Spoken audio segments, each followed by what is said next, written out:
Welcome to Debutante Renegade.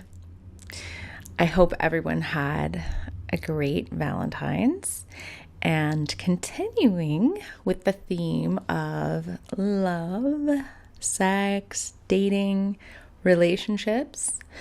Today's episode is going to be on my 2-year dating journey.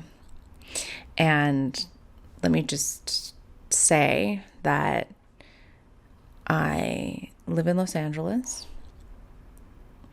and I'm a single mom. So this is my 2-year dating journey in LA as a single mom with curves.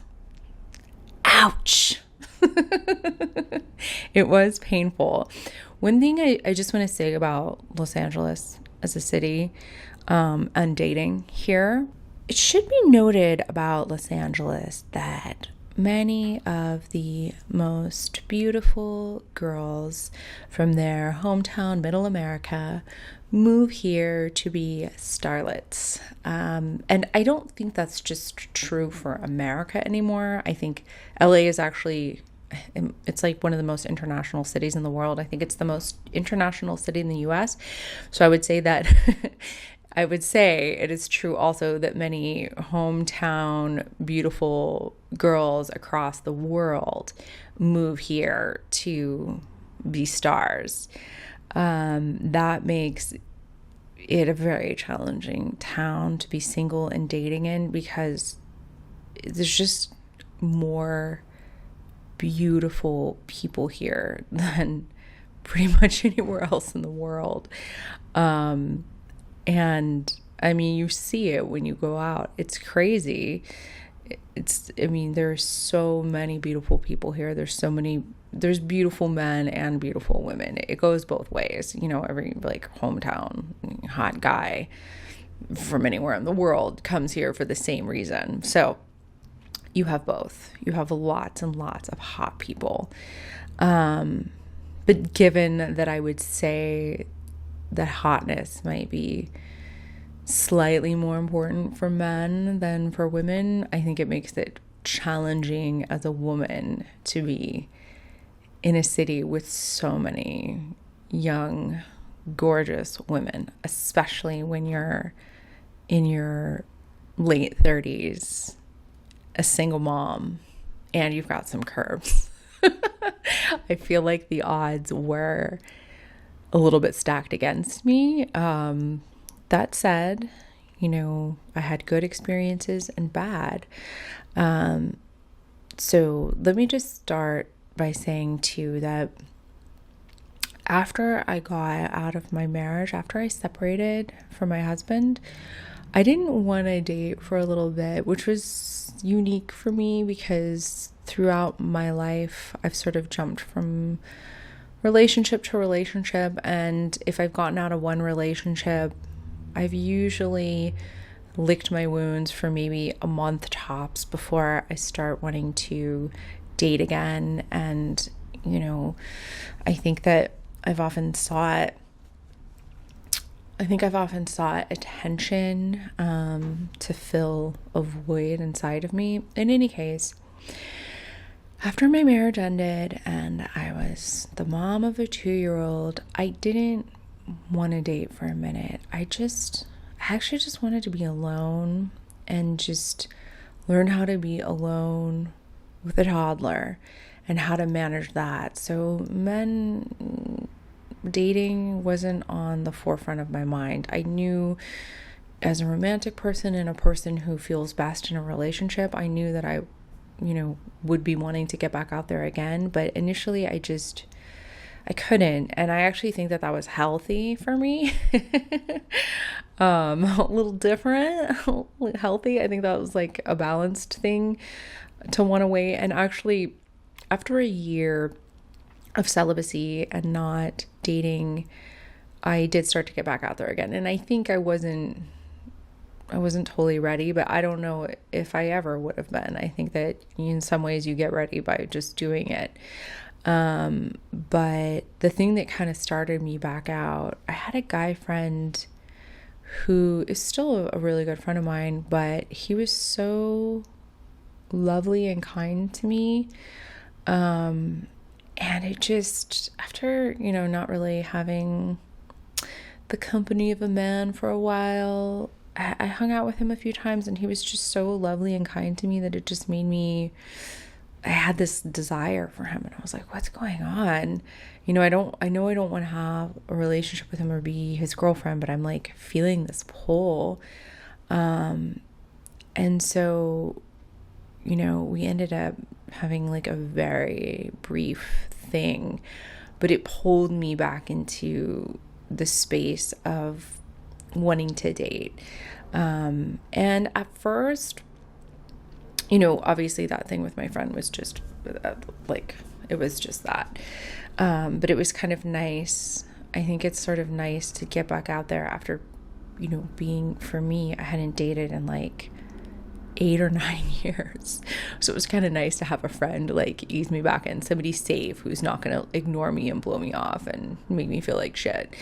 But yeah, that inspired me to want to, having this experience, being intimate with somebody again, made me want to get on the dating apps and start meeting other people.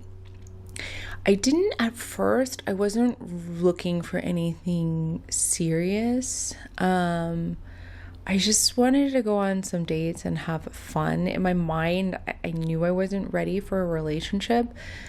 But funnily enough, I think once you start going on dates with people, your just inherent wiring comes out. Even though I didn't want a relationship, I found myself, if I had a good date or a good couple dates with somebody, I found that I started fantasizing about that and thinking about that. And I think that's, in large part to my attachment style, being an anxious.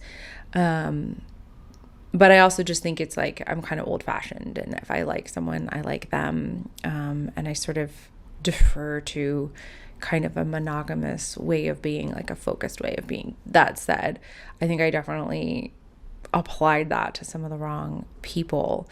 So getting out there and dating, I think the first date, I remember the first guy I dated that I met on the apps. We actually talked for a week beforehand, which I kind of think is a mistake. I think that once you're on the apps for a while, you learn to just like set a plan and go meet that person right away, and then keep it quick, and anywhere from like 30 minutes to a couple hours, but no longer than a couple hours. And then like if you both want to see each other again, then you do that. And I think when you've gotten good at dating, you get to that place. But I was not good at the beginning. I didn't know what the hell I was doing. I had no idea. I'd never done this before. So I talked with this guy for a week, like every night for hours. And, we sent pictures back and forth with each other and all this kind of thing. And then we had a date, which was nice. He picked me up and we drove to Malibu. Mind you, he was also a single dad. And when I got in his car, I think the front seat was adjusted for his daughter, because it was like pushed up really high and pushed forward all the way. And so I got in his car and I was like practically pressed up against the windshield, and I was like really high. I was like towering above him, and he's like a, good height, whatever. But I feel like I looked like an ogre or something. Like, it was like he had like a small little compact car, and I feel like I looked like a giant, like pressed up against the windshield and like really high up. It was like this really awkward positioning, and we like drove to Malibu like that. It was so awkward, so painful, so embarrassing. Oh my god. I looked like about as unattractive as a girl could look. Anyway, we got to Malibu. We went for a walk on the beach, which was fun, and then we had a meal and a drink, and then he took me home, and it was interesting. Like he came in for a minute and we talked, because I had I had maybe another hour before I had to go pick up my son from school. Like I said, this was like a day date, and as he was leaving, like, he got really awkward, and I remember being surprised. Again, I was really rusty with dating, but I was like, "You're not gonna try to kiss me?" And like he was like, he's like, that's really, really special. And I wait for that or something. Like he was like really taken back that he was like shocked that I would say something so forward. But I was just, like I said, I had been like celibate for a year. I was just like horny. I just wanted to kiss somebody. I mean, Jesus. That guy was like a priest or something. Anyway, I didn't hear from him again. He totally he was just ghosted me after. And that also surprised me. Like, I couldn't believe that there wasn't even like a, I'm sorry, nice meeting you, but I just don't see it a good fit. Whatever. He just ghosted me. And it was so painful and confusing. And to anyone who's dating out there, who's dated in the last several years, I mean, I'm sure you know what it's like. People are so fucking brutal. Like, I never do that to anybody. Like, I'll tell you if you're being weird or crossing boundaries or trampling on my boundaries, I would tell you straight up, like, I'm not going to talk to you anymore. And then maybe, I don't even really block people, but if I have to block somebody, I'll tell them first, like, I'm done speaking to you. Like, we are done. I have nothing more to say. Like, I will make that clear. And it's usually, they've really earned it from me. Like, they've really earned it. I would never go on a date with somebody, be like, I don't see it working out, not a good fit. And then just fucking ghost them. Like, what type of person does that? I really hope none of you out there do this. And if you do, like, stop. Just be a decent human being.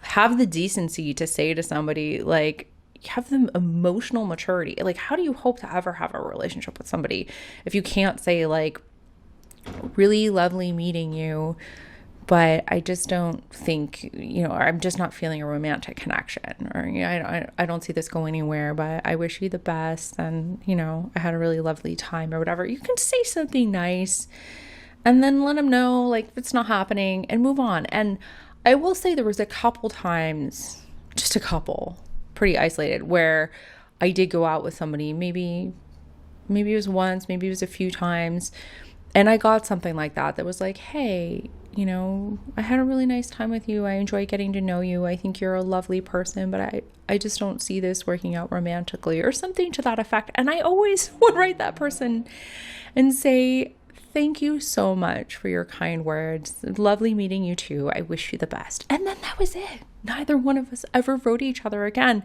And I would be able to just relax and take a breath and move on. I wasn't sitting there wondering, like, what did I do? What did I say? Are they okay? Are they dead? Are they alive? Did something happen? I wouldn't just sit there with the not knowing is what drives somebody crazy. And I think so much of the pain in that 2-year dating journey was just people being too immature, just too emotionally challenged to be able to communicate in a decent and healthy way. And I think that's what makes dating so brutal. And maybe it's an LA thing, but I have a feeling it's probably pretty much everywhere.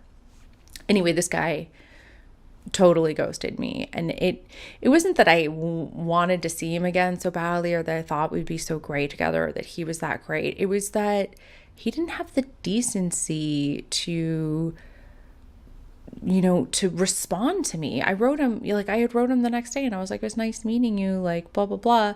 Just nothing, just gone. And I think that's a sign that there's something really wrong with somebody. And from what I hear, not just what I experienced, but from what I hear from other people, it seems like it's really common and prevalent that it's just common. That's just what people do. That's just how they treat each other. And I think we as a society are in trouble with that being the case. Moving on, I ended up meeting another guy who was going through a divorce and like custody thing like I was. Like, we shared that.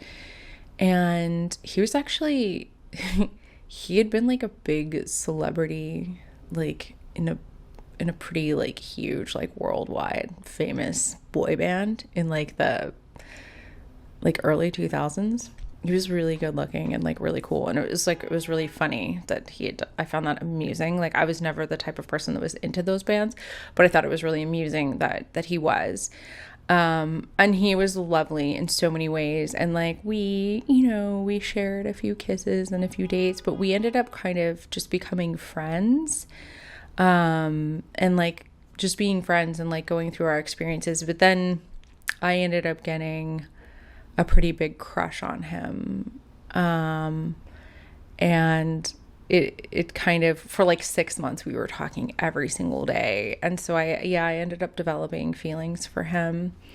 And I think there were moments where I think that he had some kind of feelings for me too, but I think he couldn't see himself with me as like a life partner.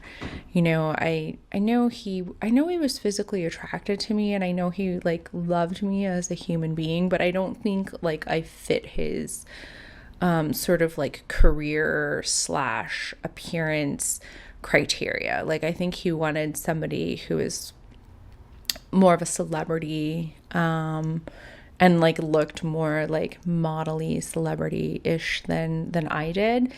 If I'm being really honest with myself, I think that's like what he would have wanted out of his partner. And I think I didn't quite check those boxes for him, but I think he liked me as a person and he was physically attracted to me. But I'm happy that he didn't hurt me, that he didn't like start something with me he couldn't finish. He seemed to respect me enough to do that. But I did get really mad at him because he tried to mess around with one of my friends, and that like I had a crush on him. That really pissed me off. I got mad at him, and so we stopped talking over that, which is kind of sad because sometimes I think it would be nice if we were still friends. I really did enjoy his friendship. But yeah, we met on the dating app and he was going through stuff.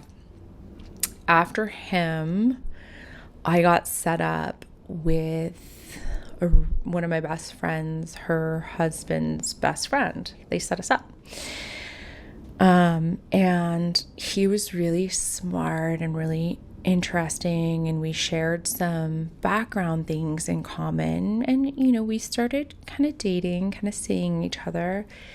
But then like this crazy stuff came out, and I found out that he was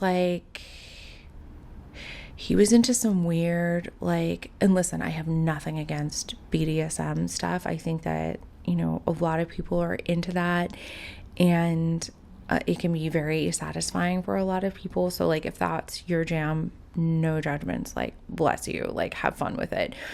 But he was into some BDSM stuff. I hadn't had any experience with any of that, and B, the stuff that he was into, like he wanted to be humiliated. And I am not capable of doing that to somebody. I can't like being in a relationship with somebody, being sexual with somebody. Like I want to make my partner feel good. I want them to have pleasure and be happy. And I want the same things. I want to feel good and I want to have pleasure and I want to be happy. And if what works for you is something different, like if you want shame and pain and guilt and all that, then cool, that's what works for you. That is not what works for me. And he needs to be humiliated, this guy, and I just couldn't do that. So it just wasn't gonna work. And truth be told, I think that he was still very much in love with his dominatrix. Yeah. So that ship sailed, and I met someone else who I actually had a really lovely connection with, just after this experience, like just after it kind of fell apart with my friend's friend. But I met somebody else who is really lovely, and we dated for a few months, and he had a lot going on. He had career stuff going. He was an unbelievable musician. He was good looking. He was kind. He seemed kind, and he was very into me. However, he was definitely dismissive, like a full-on dismissive, avoidant. Maybe some narcissistic qualities too, maybe just a true dismissive. And so he brought out my anxiety. And he, he like pursued me and pulled me in. But then once I started getting close to him, and once it's really started feeling like we were becoming boyfriend and girlfriend, he pulled away. And that was really, really painful. It was really painful. I really feel for people that are dating, that are on these apps, where you meet somebody and you get excited and you feel like this could be it. This could be your person. And then that person pulls away. It's so painful. It's so hard. And I feel like for me, that happened quite a few times, And sure, there were people that I met who were interested in me, who I just wasn't feeling it, or sometimes I think, I met someone and neither one of us was super into it, whatever, we both went on our ways. But it really was, it was hard out there because I had that one. And then after that, I had a similar thing. I met this other guy who, wow, he had everything going on. He went to Stanford. He had been a professional athlete. He was an attorney. He was good looking. He was insanely tall. And he was well educated. He came from like a really amazing family. And we had incredible conversations. He said things to me, he said the things to me that I've always wanted to hear. He was super romantic with me, just super romantic. And we did talk quite a bit before meeting, which is always super dangerous. And one of my close girlfriends was even like, Aurora, be careful. But we finally met up and we hit it off. We really liked each other. And we kissed and we made plans to see each other the next day. And I was so excited. I remember I was so excited to see this guy and to kind of spend the weekend hanging out with him. But then he canceled on me. We had this plan and he canceled on me. And it messed with me. And I figured that was it, that we were never going to see each other again. But a few weeks later, he reached out to me and was like, I miss you. I want to see you. And we saw each other again, a few times. And then this crazy pattern started happening where we would make plans. I would get a babysitter. I would get dressed. I would get ready. And then he would cancel on me. And this fucked with me. And I think a healthy, secure person would have just been like, what a weirdo. I'm never seeing him again. But for me, as an anxious, this triggered all my triggers, all my abandonment, all my stuff. And when I'm triggered, then it makes me chase. So instead of withdrawing and being fuck this person, I deserve better, it made me want him more in this way. My own dysfunction made me want him more. And it just messed with me because I would pull back and be like, forget it, what am I doing, this is crazy. And I would pull back and then he would reach out to me again. And then it's I couldn't help it, I wanted him. So if he reached out to me and started talking to me and wanted to make plans with me, I just couldn't help it. I just wanted to see him. And this went on for I feel a couple of months of this torture. And finally it ended in the most humiliating, oh my God, so embarrassing. It ended, I'll tell you guys, this makes me look like such an idiot. This is so embarrassing. So humiliating. He made a plan with me, wanted to see me. I got a babysitter. I got dressed. I got ready. I was heading out to see him. And he did that same thing that he does where he cancels on me last minute. And instead of being like, fuck it, you know, I've had enough, like, screw this, I was like, you know what? I'm not doing it this time. Like, I'm just going to go meet him. Like, we had a time and a place to meet. He'd given me the address and everything. And I was like, I'm just going to see him and we'll talk in person and like figure out what the hell's going on, you know, which is so stupid of me. So stupid, so embarrassing. But like, we've all done stupid things, right? Especially if we think we're doing it for love. But stupid me, I wanted to see this guy who kept fucking with me, and I wanted to follow through on our plan. So I headed out to go see him. I just showed up, and I got there, and like, I parked, and like a minute after I parked, I was like taking my seatbelt off, like checking my lipstick, whatever. Like a minute after I parked, I saw him like walk out of the front door of this place and like go on his phone like he was about to call a Lyft or something. And I got out of the car and I went over to him, and he was all excited to see me. He was like, hey baby, how's my girl? Like, hug and kiss.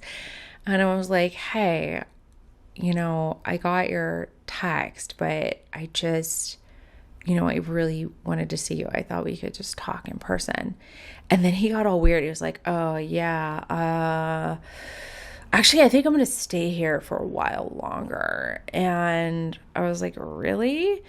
And I was like, well, I guess I could wait for you. I mean, I have this book that I'm supposed to read by next week, and I have it with me. I guess I could just read for a little bit. And he's like, well, you know, I might be a while. Dummy. Like, anyone with half a brain would have been like, okay, I'll see you later. Like, oh, that was so stupid of me. But me, I was like, oh, it's okay. I'll read in my car. This is so embarrassing. I can't believe I'm telling you guys this. Anyway, so I was like, I'll just read in my car. Like, let me know when you're done. So I'm reading this book in my car, and I call my friend and I tell her what's happening. She was like, what are you doing? Get out of there. Like, you're insane. And I was like, oh my God, you're right. I don't know what I'm doing. I'm like, I really should just go. So, you know, I texted him. I was like, I'm going to go. I was like, but can you just come out and say goodbye to me? And like, just like, you know, have one final conversation. And he couldn't even do that. Like, he couldn't even come out and say goodbye to me. Like, he was like that paralyzed. I mean, I guess I shouldn't be that surprised. Look at the rest of his behaviors. They point to somebody who's incapable of having a decent reaction with somebody, or they point to someone who's incapable of having decent communication. Anyway, I was really hurt. And you know, for me, that was kind of actually like my relationship rock bottom, I would say, was that moment, like that humiliating moment. And here I am sharing it with you. For me, that was like, it was eye-opening, because I was like, that's like the lowest that I can allow myself to be treated. Like, I reached that place. Like, I leaned into my shadow and into my anxiousness and into my dysfunction enough to see that was the worst that I was willing to be treated, was to endure what I endured with this guy. And it's interesting because at that point, I was like, no, fuck you, I'm done. Like, I wrote him. I was like, I'm done. And I think he wrote me back some response, but I think I just ignored him. And I really was done. Like, that was it. Like, I finally found my threshold. Like, what was my threshold for what I would put up with for love, whatever. Like, what was my threshold? That was my threshold. And it's amazing because then I dated a couple more people after that. And as soon as I started seeing these unhealthy signs, these people who were taking an advantage of me, who were trampling on my boundaries, who weren't respecting me in the way that I want to be respected. The moment I started to see these signs, I pulled back. I was like, nope, I'm not doing this. Been down this road. I know where this leads. I'm not doing this anymore. Like, I want to have something good. And I did that. I did that with, with the next few people that I went out with, that, if we started to see each other after, a few weeks or a couple months, whatever it was, if I started to see those behaviors that I knew were leading to those, down those terrible roads, I pulled back. I created boundaries. I started having some self-respect. And then miraculously, after practicing that for several months, I would say the better part of a year, then I finally met my current partner. And I feel like, my ability to learn how to respect myself and create healthy boundaries allowed me to bring in a decent person, a good person into my life. And again, if you listen to the last podcast I did, I talked about how at first I kind of wasn't into him. Like, he wasn't my type, which now my type was like total assholes.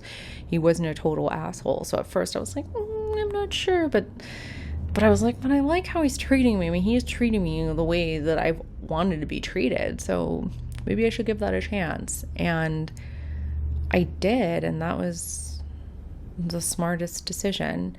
So, I learned a lot on my dating journey. It was just really hard, I mean, God, there was some good ones, but there were some bad ones, and sometimes, it would start off with somebody who I wasn't really into, but they were nice and they were good. So I'd go on a few dates with them and start to give them a chance. And, they seemed decent, good, much like my current boyfriend. So I gave them a chance. And then there was actually a guy that I went out with like a couple months before I met my boyfriend, who seemed decent, seemed like a nice guy, was pursuing me, but I really wasn't too into him. I just wasn't feeling it. But again, he was more or less behaving the way that I wanted a partner to behave. So I thought I would give him a chance. And as soon as I basically decided to give him a chance, then he pulled away and disappeared. And I was like, God, you just can never, you can't like get a good grasp on what's going on with these people. There's one person that I feel like deserves an honorable mention in my dating time. I met someone who we couldn't quite get the timing right on being boyfriend and girlfriend. Like, when we first met and started going out, he was interested in dating me exclusively, and I didn't want to do that with him. I didn't feel like he was the right fit for me in terms of a boyfriend, a life partner, in terms of a serious relationship, but I liked him and I had fun with him. So I wanted to keep seeing him, but I just didn't want to be with him and only him. I wanted to keep looking for other people. And I think that hurt him and upset him. Like, he wasn't into that, but I kind of convinced him that it would be best for him too, that he could look for other people. And he did. He ended up, dating some other people in there, and so did I. But we would come together and have, every month or every couple months or so, we would have a weekend together where we would do fun stuff, go to fun restaurants, go to fun bars, see movies, do things. Like, he was interesting, he was fun, and it was nice to be able to have intimacy with somebody to, after months of being out there, and oftentimes going long periods of time without having sex or anything like that. It was nice to have somebody that I could connect with, who I could feel kind of safe with. So it was nice having that relationship. I guess it was more or less kind of a casual relationship. But I was grateful for that person. We really were like true, like friends with benefits. And, there was a brief period of time after, he had wanted to be exclusive with me. I didn't want to do that. I convinced him we could be kind of open and casual. And then he did that. And then after he was casual with somebody else and we started seeing each other again, then I kind of wanted to be exclusive. I think it was sort of that psychology of like, you want what you can't have. Like he kind of took himself away from me for a minute. And so that triggered my anxiousness. So then I wanted him, even though I knew deep down it wasn't the right relationship. And, and we both knew that. So it kind of that, his desire to be exclusive with me had fizzled out. And then my desire to be exclusive with him had fizzled out. And once it had kind of died on both sides, then we were really able to just be friends with benefits and like I didn't get triggered or upset if he was interested or dating somebody else. It didn't upset me at all. And he didn't get upset, or at least it didn't seem like he did with me. We were able to kind of just let each other be in that way. But I really did, I did appreciate him and enjoy him. And it was nice. It was kind of nice having he was sort of like my oasis in the LA dating world. Because I think our thing went on, I think it lasted for like a year. No, maybe longer. Maybe a year and a half, I think. I don't even know. It was like a year and a half that we sort of, again, a couple months might go by before we saw each other or talked, but I think we kind of became this oasis for each other in the, vast desert of the dating world where, you're starving, you're thirsty, like it's been a hard time and you just need a drink. He was like a drink of water every couple months. It was nice to just be, I think when you feel rejected or underappreciated, or you get ghosted, like these things that happen when you're dating, especially here in LA, for a late 30s single mom with some curves. I think when you're experiencing that, at least for me, it helped to come together and feel appreciated and desired and just have fun with somebody, just share and have fun. And, I'm a lover. I'm a romantic. I like having love and romance. Those things are special and important to me. So it was nice. It was nice having that. I think it's important mentioning that. And, if you're capable of being able to have sort of an emotionally detached relationship like that while you're out there dating, I think it can be helpful. It can be helpful because it's nice to, have the reassurance of the security to know that there's someone out there who's attracted to you. There's somebody who wants you. So these other clowns are rejecting you, then, that's on them. Somebody wants you. I mean, for me, with my insecurities, I think I needed that. And I'm not ashamed to admit it. I was very ashamed to admit some other things here today. So, if I haven't lost you, if you're not judging me too hard, then you're still here. Bless you. Thanks for sticking around. So that's just a little taste of some of my dating as a single mother in my late 30s in Los Angeles. It was brutal. Like, if I'm being really honest, I really fucking hated it. Like, it was exciting and fun. I always had good stories for my friends, like entertaining things were happening.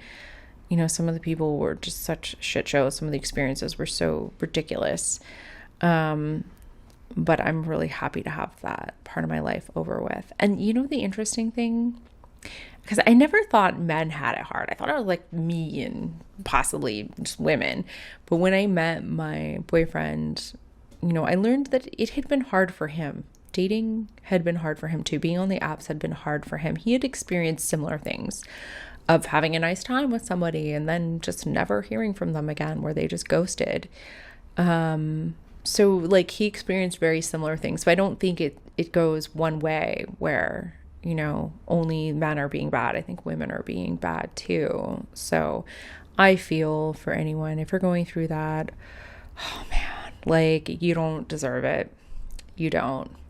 The best thing I can say about that is if somebody ghosts you, if you get ghosted, it's more about the other person than it is about you. It's not because there's anything wrong with you, and it's not because you're not good enough. It's because that person is selfish and shitty. And would you ever want to be with somebody who's capable of treating another person like that? Like, I don't ever want to be, I would never want to be with somebody who's capable of treating somebody like that. Because that's not, to me, I don't want to judge anybody and say you're not a good person, but like, if you're not decent, if you don't act decent, you don't have some humanity to you, then you don't deserve to have a partner, and maybe you don't want one, and maybe that's why you treat people like that, you just have a series of casual flings. But, if you want to deserve having a partner and having love in your life, then you need to treat people decently. You need to learn how to communicate. Even if it's uncomfortable, you need to say, hey, sorry, don't see this going anywhere, or nice meeting you, but I don't have feelings, whatever. Just fucking say something. Set somebody free in that way. Have responsibility for, if you start something, if you're brave enough to start something, be brave enough to finish it. That's really what I have to say on that. And I think that is like the crux of what makes dating challenging, is that thing of people just being shitty and ghosting and disappearing. I think that's the hardest part of it. There's other things that are hard, but that's the hardest. At least for me, that was the hardest, because I've just I can't, we talked about compassion and understanding and forgiveness. I can't understand the person that's incapable of saying like, hey, sorry, whatever, because I'm not that way. I can't fathom it. I can't understand that. So it's hard for me to have compassion and forgiveness when I simply don't understand. And I don't. But that said, it was hard. It was hard dating. I'm glad that I don't have to. I'm glad that I don't have to anymore.